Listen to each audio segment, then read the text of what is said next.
Hungarian author and inventor Wolfgang von Kempelen built and unveiled a self-operating chess-playing machine called the Mechanical Turk.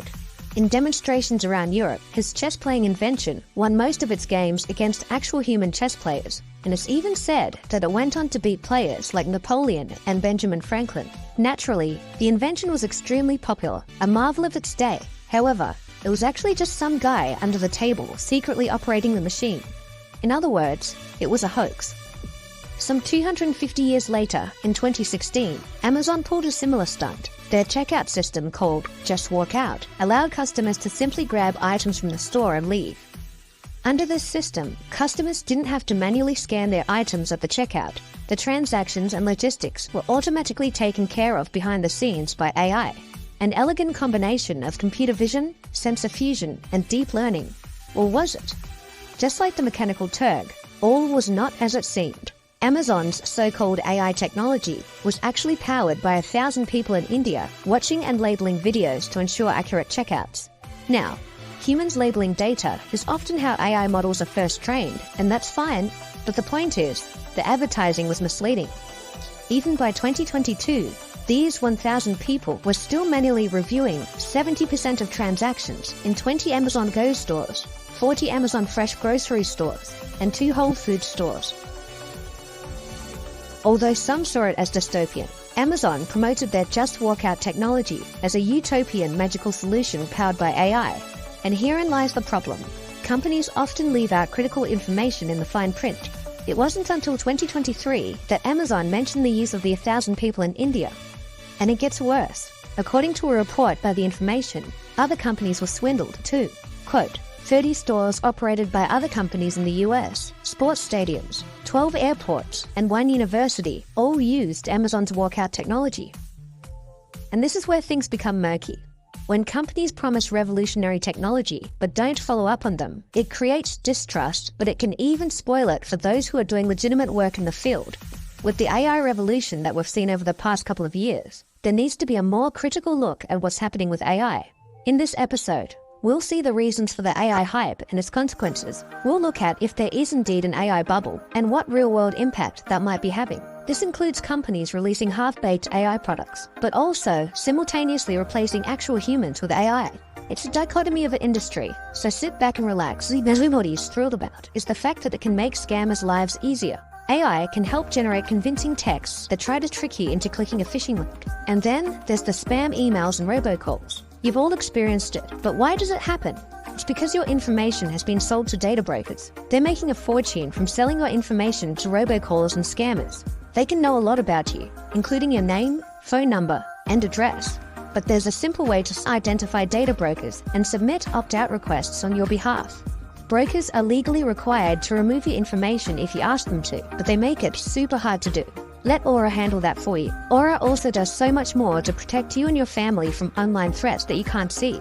It's really easy to set up, so you don't have to download several different apps to get things like parental controls, antivirus, a VPN, password management, identity theft insurance, and more. No, it's not just you. The term AI is really being thrown around everywhere. For older cold fusion, know that I've been covering AI for the good part of a decade now. Before 2022, the word artificial intelligence was limited to industry verbiage and obscure research papers. The general public didn't know or care. And even as late as 2021, when I covered GPT-3, there was a lot of people that thought I was just making it up. How could a computer possibly talk like that? Well, as you all know, after 2022, especially following the launch of ChatGPT, it was a different story. From your smartphone to LinkedIn to your local government site, a lot of organizations today will boast the term powered by AI. While in a lot of cases it makes sense, the overuse of the term and it being thrown around so casually is a symptom of something called AI washing. AI washing, simply put, is when companies create a fake buzz and mislead investors by providing manipulative information about the capabilities, limitations, or risks of their AI products, or simply wholesale lie about how and when they're using AI. According to Goldman Sachs, a record 36% of S&P 500 companies mentioned AI in their Q4 earnings reports. If the biggest companies in the world are hyping it up, there's no doubt that smaller companies are following suit, and some without tangible results backing up their claims. And the investments are there to match too. From 2015 to 2022, global corporate AI investments have increased 7 times. A lot of companies have seen tremendous growth in the recent AI hype, and this puts pressure on other companies to integrate AI into their business model or their products in order to compete. And that's even if it's not really AI. Monkey see, monkey do. For example, the Canadian investment firm Delphia claimed that it had built an AI to predict upcoming companies and industry trends. Despite not having any such capabilities, the SEC caught wind of the scam and has since ordered them to pay $225,000, and this was for false advertising and misleading statements about the use of AI, and I have a feeling that this is just the start. I previously talked about the Wirecard fraud, where CEO Marcus Braun boasted about having advanced proprietary AI throughout their fintech products and services. In reality, it was just spreadsheets. In the end, there was $2 billion missing from the books, but that was a story for a different day. You might have also heard about the NPU, or Neural Processing Unit. It's a dedicated processor specifically designed for AI tasks, among other things. They're becoming increasingly common in the world of PCs and laptops, and Microsoft has even claimed that we're now in the age of the AI PC. But recent reviews of the current crop of these products have left consumers with a bad taste in their mouth. Let's talk a bit more about AI. Yes, the Snapdragon processors dominate here, but AI is still very nascent. Many people either won't use these tasks all that much, or these tasks themselves just don't work that well yet. For example, they demoed generating images of animals, and they highlighted how fast the processors were versus Intel. But when I looked closely at the images generated, they were all garbage. The AI dogs all had very lopsided eyes. So who cares if one of these processors is faster than the other if they are both generating garbage? Right now, I just wouldn't advise anyone buy a laptop based on its AI capabilities. A news analyst from Computer World has mentioned that these AI PCs aren't, quote, all they're cracked up to be, and if you're expecting something transformative when you buy one from the start of 2024, you're going to be disappointed. They might one day deliver a lot of cool features, just not yet, end quote. But are there consequences of such misplaced promises? Other than distrust from customers, companies that miss the mark with AI product launches are constantly trying to save face. Even the most popular companies in the world are not immune to mistakes. Perhaps the biggest consequence of AI washing is a certain B word that might be lurking around the corner. Almost as soon as AI started going uber mainstream from late 2022, a lot of people immediately likened the phenomenon to the dot-com bubble or even the crypto fiasco. In fact, some people still do today. Even when we talk about the dot-com bubble, it's not the World Wide Web that was the problem, because of course, you're using it right now. Instead, it was mostly the e-commerce side of things which overpromised, reeling in investors but underdelivered, leading to a crash when everyone realized that the companies that they invested in weren't making any money.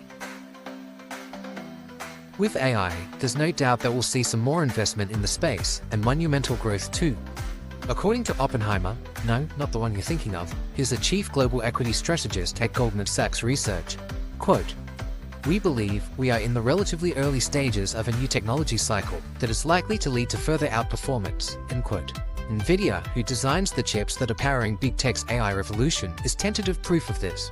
Their stock is up 80% this year alone. Perhaps excessive, but it's indicative of what the market thinks of AI. Mark Cuban, who made his fortune during the dot-com era, also doesn't see AI as a bubble. In a recent interview with Lex Fridman, he expressed that the biggest sign that we're not in a bubble is the lack of IPOs in the AI sector. Also, the absence of companies with no intrinsic value going public and the lack of, quote, funky AI companies is a key indicator. He noted that the current market doesn't exhibit such characteristics. And I think that I largely agree with that. There's obviously some bad players in the industry who are just trying to make a quick buck. But there might be more to it, and here's what I mean. There's a known pattern for emerging technologies called the Gartner hype cycle.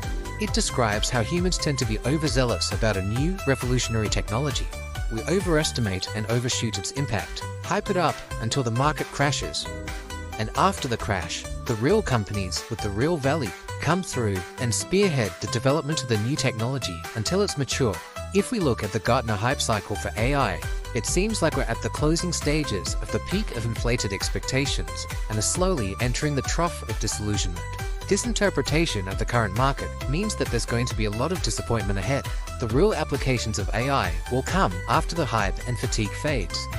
But this time could be a little bit different, because at its core, AI has the ability to mimic cognitive labor, a change that no previous technology has been able to do without intrinsic human intervention.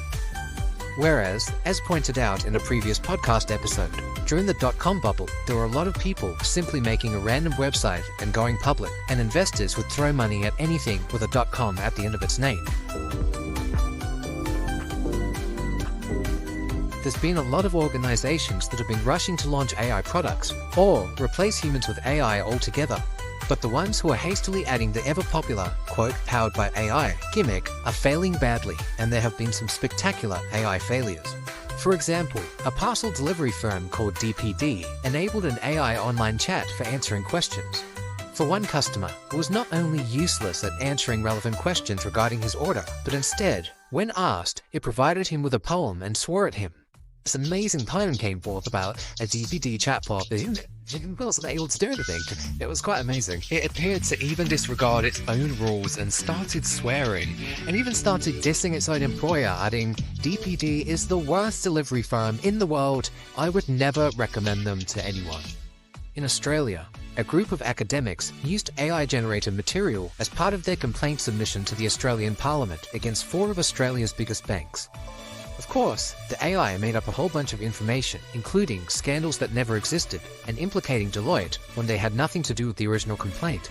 Someone on the team didn't read the entire submission before it went to the Australian government, so it was a huge embarrassment, and the academics were forced to apologise. This is just one of many examples, and I'm going to include them to anyone. In Australia, a group of academics used AI-generated material as part of their complaint submission to the Australian Parliament against 4 of Australia's biggest banks. Of course, the AI made up a whole bunch of information, including scandals that never existed, and implicating Deloitte when they had nothing to do with the original complaint. Someone on the team didn't read the entire submission before it went to the Australian government, so it was a huge embarrassment, and the academics were forced to apologise. This is just one of many examples, and I'm going to include a website that keeps a running tab of these AI blunders. But on the other hand, there are companies who are integrating AI successfully. And this is where we come to the other kind of broken promise when it comes to AI. It's not CEOs overpromising AI's usefulness, but underpromising instead. In other words, we were told that AI would be our assistants and create new jobs, not replace us. But what if that's just not true? Not about replacing the human in the loop. In fact, it's about empowering the human. It's an assistant. It's an assistant. This clip from Satya is a bit hard to believe now, even though later he did mention the flip side. Yes, I'm sure a lot of us use ChatGPT to help get work done on personal projects, but AI eventually creating more jobs than it would replace. Maybe not so fast. You may have noticed that since 2022, there's been a lot of tech-related layoffs. The narrative is that this is happening due to the overhiring during the pandemic times. And that would make sense for 2022 and even 2023, but in 2024, we're still seeing mass layoffs. Now, if companies were just struggling to make a profit, the explanation would be as simple as the common business cycle. But strangely, some of the biggest companies in the world are seeing record profits. They're almost cyclically shedding workers. According to reports, tech companies fired 165,000 people in 2022, 260,000 in 2023, and so far the projection is 270,000 in 2024. So if companies are doing fine, why are workers being kicked out the door? Well, marketing professor and author Scott Galloway thinks, quote, "There's something else going on," end quote. In his recent blog post, dissecting the impact of AI on corporations, he mentions, quote, "AI is playing a larger role in layoffs than CEOs are willing to admit," end quote. The normal way we think about job replacements caused by AI is that Joe Bloggs is working at his computer, analysing company figures or something like that, and then suddenly, the next day he's replaced by an AI. But the truth is, it's a bit more nuanced than that. As companies slowly get better at understanding how AI can aid in their operations, they'll create better teams and structure with higher outcomes. Basically, instead of 3 people doing the work of 3, you'll have 1 person doing the work of 5, with AI. The problem is that none of these companies are being sincere about it. Because if you're a CEO and you've been hyping up AI as the single greatest thing to happen to the industry, and then you follow it up with a memo that you've laid off 30% of your staff because of AI, The hypocrisy becomes clear. But in 2024, it seems like the truth is slowly coming out, and there's hints everywhere. IBM made headlines when CEO Arvind Krishna mentioned that they're planning to pause hiring roles that could be replaced with AI. Same with UPS, where recently their CEO, Carol Tom, acknowledged that AI is playing a part in employee layoffs, and this came after UPS had the largest layoff in its 116-year history, 12,000 workers. In both cases, spokespeople later clarified saying, quote, AI is not replacing workers, end quote, which is basically PR talk to save face. In fact, a Shopify employee broke their non-disclosure agreement to expose that the company has been secretly firing employees because of AI. The shift is even having an impact far outside the tech industry. TV and media producer Tyler Perry was building an $800 million studio expansion, but paused its construction after he saw the results of OpenAI's Sora, an AI video generator. He made the remark, quote, I am very, very concerned that in the near future, a lot of jobs are going to be lost, end quote. In the last couple of years, you probably would have heard this phrase a bit. AI will not replace humans, but humans who utilize AI will replace humans who don't. There's definitely some truth to it, but regardless. We don't have to imagine this, it is already happening. Megacaps like Meta and Alphabet, they are shrinking their workforces and shrinking their hiring. It's this idea that senior AI researchers or data analysts, they can do more with Gen AI than an army of junior engineers who code. A recent report from McKinsey found that around 12 million US workers may need to switch jobs by 2030. Lower-wage workers are 14 times more likely to be impacted. STEM, healthcare, builders, and professional fields will continue to add jobs, but generative AI could change work significantly for occupations like customer service and sales and office support. There's been repeated reports of how AI will be adding hundreds of millions of jobs in the next decade and how it's going to positively impact GDP. While by some miracle this could happen, right now, as has been the case many times in history, the train will leave the station without telling us. Whether we're aware to jump on board or not is the question. So wrapping this all up, I do have to mention that in no way am I saying that all forms of AI and all of these giant corporations are elaborate hoaxes. We may have hit a temporary bottleneck when it comes to compute, but all it takes is a breakthrough in model efficiency, and the curve continues upwards. But I just think that it's important to still have a cautious approach when it comes to looking at all sides of a story. I'm also working on a video that's all about the positive real-life impacts of AI, so hopefully that's going to balance things out a bit.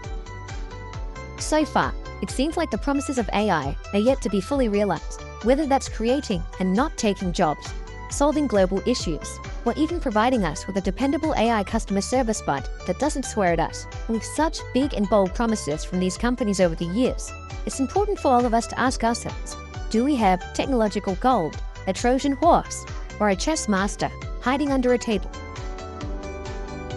Anyways, that's about it from me. Catch you again soon. Cheers, guys.